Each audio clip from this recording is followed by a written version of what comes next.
darapum jóg na te dootul daanu abadan du bàyyi ko rangal jox na ko sirrul xalifa darapum jóg na te dootul daanu abadan du bàyyi ko rangal jox na ko sirru tariqa xalifa bi darapum jóg na te dootul daanu abadan du bàyyi ko rangal jox na ko sirru xalifa darapum jóg na te dootul daanu abadan du bàyyi ko rangal jox na ko sirru tariqa Cerno Ahmed darapum jóg na te dootul daanu abadan du bàyyi ko rangal jox na ko sirru xalifa darapum jóg na te dootul daanu abadan du bàyyi ko rangal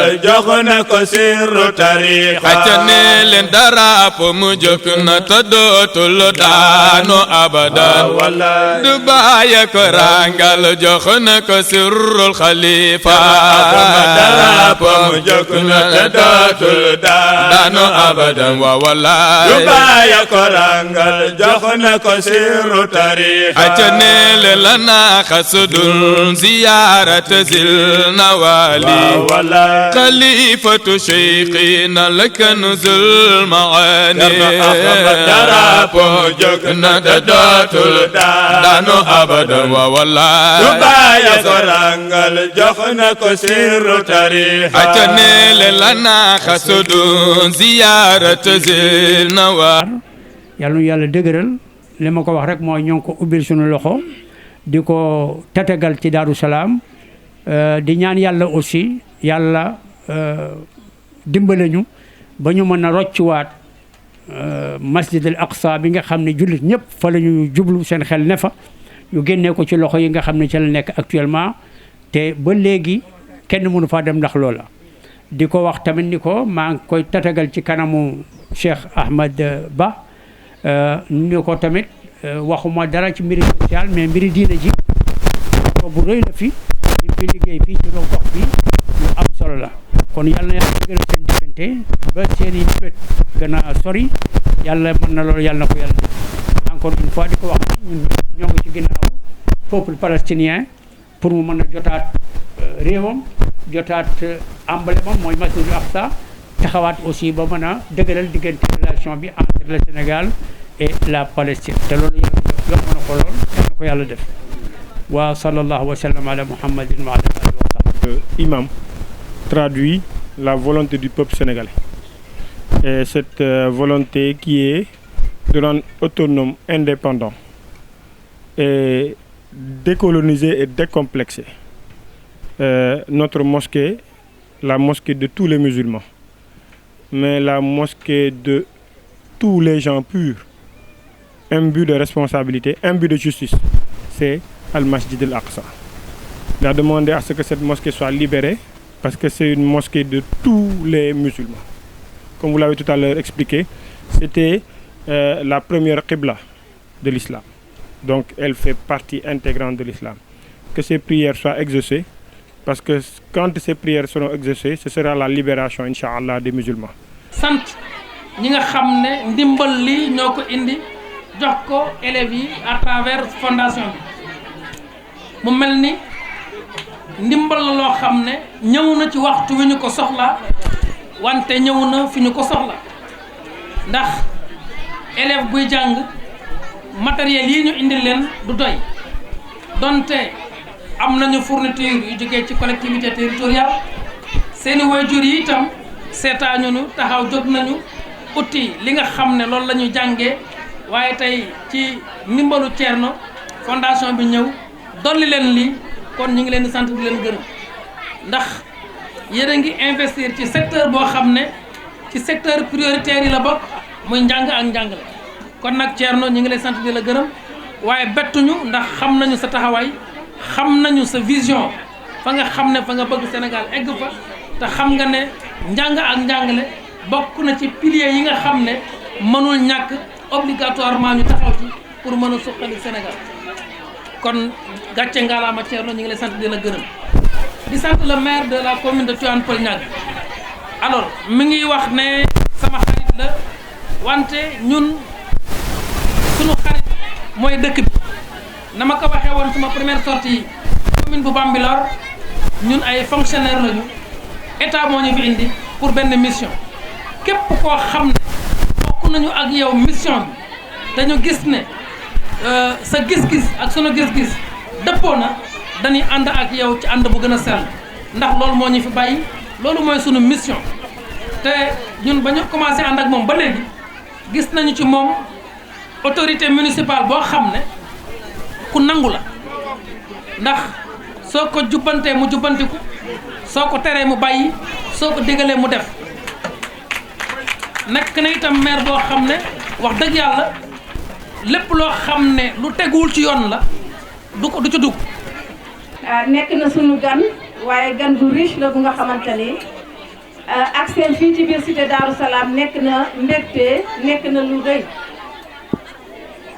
ak seen fii ci cité Darou Salam nekk na lu nga xamante ni lu ñu jariñ lay doon ndax li nga xamante ni moom la fi andi tey nekk lu nga xamante ni lu soxal ndaw ñi la ndaw ñi nag moom yaakaar naa ne ku def ci ñoom perte loo ko lu lay jariñ lay doon ndax lu yàlla di fay ëllëg la incha allah donc ci cadre boobu ma naan le excellence monsieur l'ambassadeur de Palestine monsieur Safwat Ibrahim, nous vous remercions beaucoup pour tout ce que vous faites pour la jeunesse, pour ses enfants et pour l'humanité tout entière.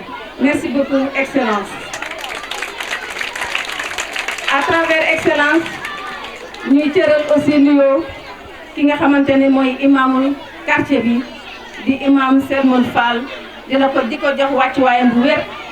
teg loolu nag nuyoo yooyu ci loxoom di ko yónnee bépp imam bu fi teew ci biir jotaay yi di ñu yónnee seeni ñaan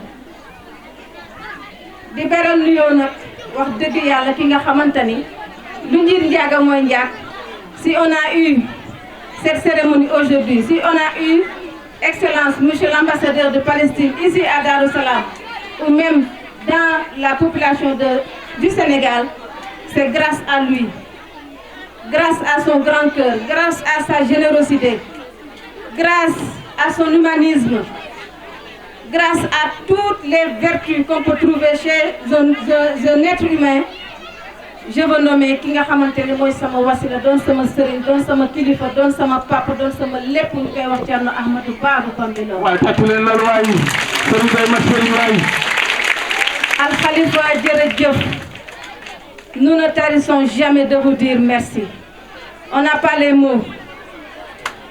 On n'a pas tous les mots, mais on voudrait bien réunir tout ce qui concerne la générosité pour vous dire merci. Merci Khalifa.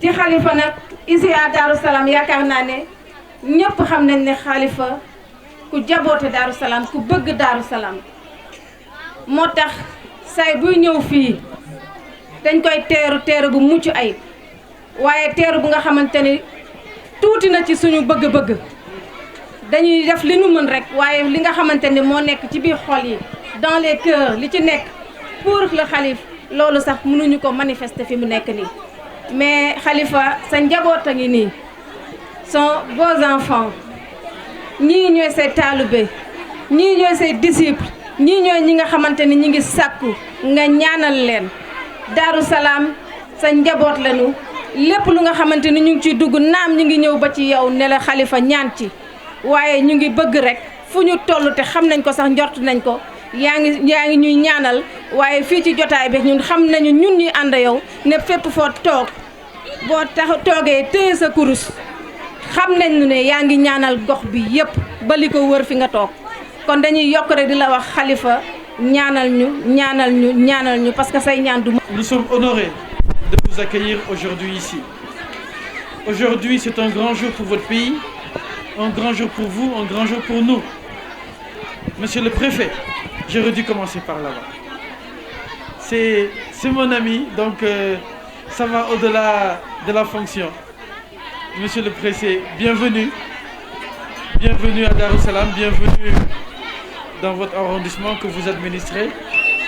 un préfet exceptionnel, il faut le dire, un préfet connu de tous, qui sympathise avec sa population et un préfet qui est vraiment au chevet des besoins de sa population. Vraiment, monsieur le préfet, merci et félicitations. D'ailleurs, j'ai accusé un léger retard parce que je suis parti le récupérer et j'étais obligé d'attendre qu'il termine et qu'il puisse m'accompagner. Donc, c'est la raison pour laquelle nous avons constaté un retard. Nous nous en excusons. Excellence, cette journée, je pense qu'elle est pour vous, elle est pour votre nation. Parce que vous aurez pu vous rendre dans beaucoup de collectivités au Sénégal, dans d'autres collectivités. Mais force est de constater que l'arrondissement de Bambilor, vous le portez dans votre cœur et vous avez tendance très souvent à y amener tous les actes de bienfaisance que votre nation vous demande de faire à l'endroit de tout le peuple sénégalais, mais vous décidez toujours de le faire en général, en majorité, dans l'arrondissement de Bambilor. Nous tenons à vous remercier pour cela. Nous tenons aussi à vous féliciter pour les cadeaux que Madame Deifatou ainsi que Habib et toutes les personnes qui travaillent au sein de leur association ont voulu mettre à votre disposition. C'est un honneur parce que c'est vrai que c'est assez particulier ce type de cadeau, un chapeau destiné au monde alpulaar, au monde que vous le portez n'importe où dans le monde, on vous dira vous êtes sénégalais. Félicitations et merci pour tout. Alors, je tiens quand même à revenir sur certains points parce que c'est une occasion que vous me donnez à moi aussi de pouvoir communier avec ma population et les rassurer sur les intentions de la collectivité. Nous sommes cette école de Darussalam, c'est une école où derrière vous avez 2 nouvelles salles de classe et un bureau destiné à la direction générale. Imam Gorbi, di Imam Fall, jóge fa dem ci chef de quartier, agsi ci maire, nee na di rafetlu taxawaay monsieur le maire, nee na acte bii mu def nii, wone na woyofam, wone ne mbaaxam, famille yi nga xam ni seen loxo jotul seen ginnaaw, ñu dimbale leen saag yi, saag bi lépp ngi ci biir, ay kaye ngi ci biir, ay règle ngi ci biir, fourniture yi complet ñoo ne ci biir, waaye nag ñaan mi ngi ci biir, mu accompagner leen ba ngeen mag. La steppe et la forêt. Salut Afrique mère. Wa Sénégal yoni nitnita et garabam Djorojof Mboki Sénégal. Ti sen solidarité ak Palestine. Deg ak Jam. Si je voulais commencer par cet extrait de votre hymne national, Monsieur le sous-préfet, Monsieur le maire, toutes les autorités ici présentes, au nom de l'État, frère de Sénégal et de son peuple ami, si j'insiste et je souligne l'importance de cette Afrique unie et forte, c'est parce que quand l'Afrique est unie et forte, émancipée et libre, la Palestine le sera automatiquement. Si je souligne l'importance de cette solidarité populaire que nous avons mesurée ici et partout au Sénégal, dans les 4 coins du pays, de Louga, Saint-Louis, vers Kaolack, en passant à Touba, Kolda, Tambacounda, en revenant vers Ziguinchor, en allant vers Dakar, en faisant un arrêt à Thiès, jusqu'à Bambilor, et aujourd'hui Darussalam, Tivaouane Peulh, tous ces villes et villages nous ont montré sans relâche le sentiment d'attachement à la cause juste de la Palestine. Nous donc magnifions, Monsieur le sous-préfet, Monsieur le maire, nous magnifions sans doute cette ampleur, cette belle allure populaire à tous les niveaux, étatiques et populaires, à tous les niveaux, à toute couche et tranche sociale, à toute famille religieuse, ethnique, de tout horizon, musulmans comme chrétiens, tout le Sénégal porte la voix de la Palestine. C'est pour cela la Palestine est aujourd'hui et plus que jamais reconnaissante. Nous vous sommes reconnaissants parce que vous êtes parmi les rares pays qui n'ont pas marchandé votre position. Vous n'avez pas changé de parole et de position. Vous avez été et vous l'êtes toujours fidèles à votre engagement pour défendre la cause palestinienne, ces revendications légitimes de tout un peuple en lutte, de tout un pays sous occupation. Donc, oui, Jërëjëf Sénégal, Jërëjëf Sénégalais.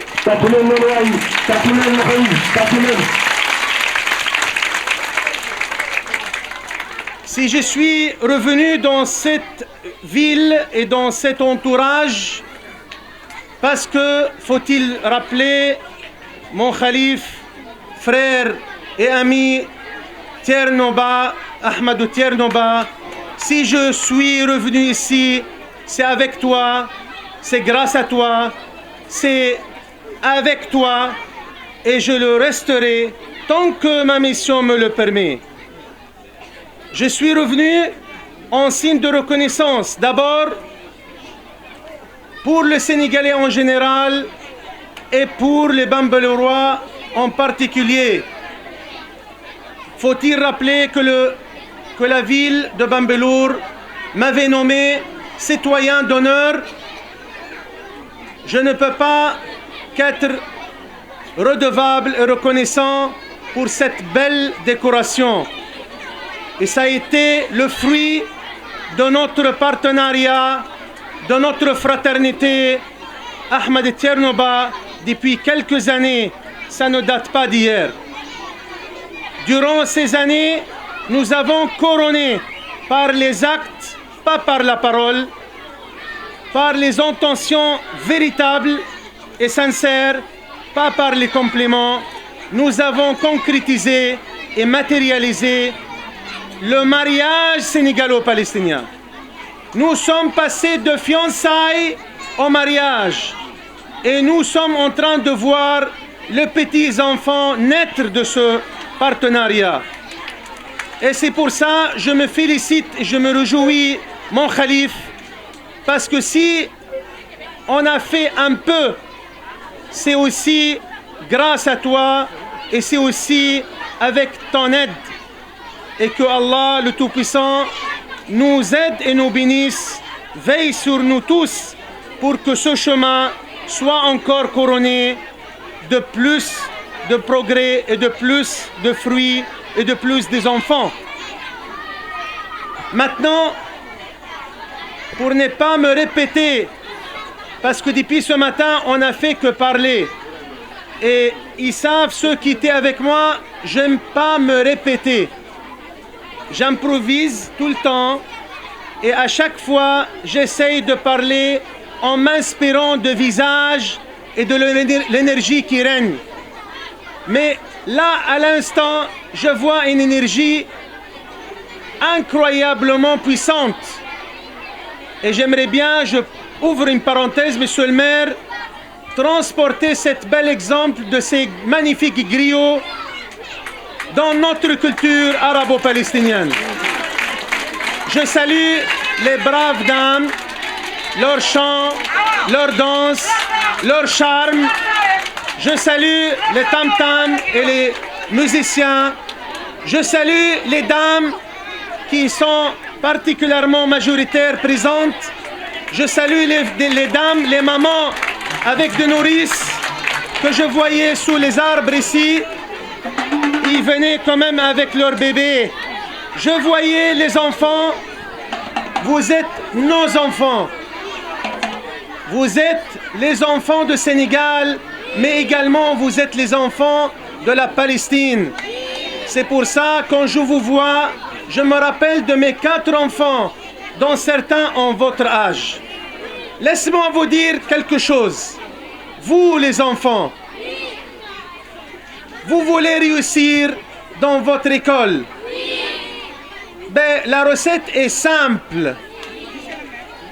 Faites tout ce qu'on vous demande, être discipliné, assister aux cours, obéir les parents et les enseignants.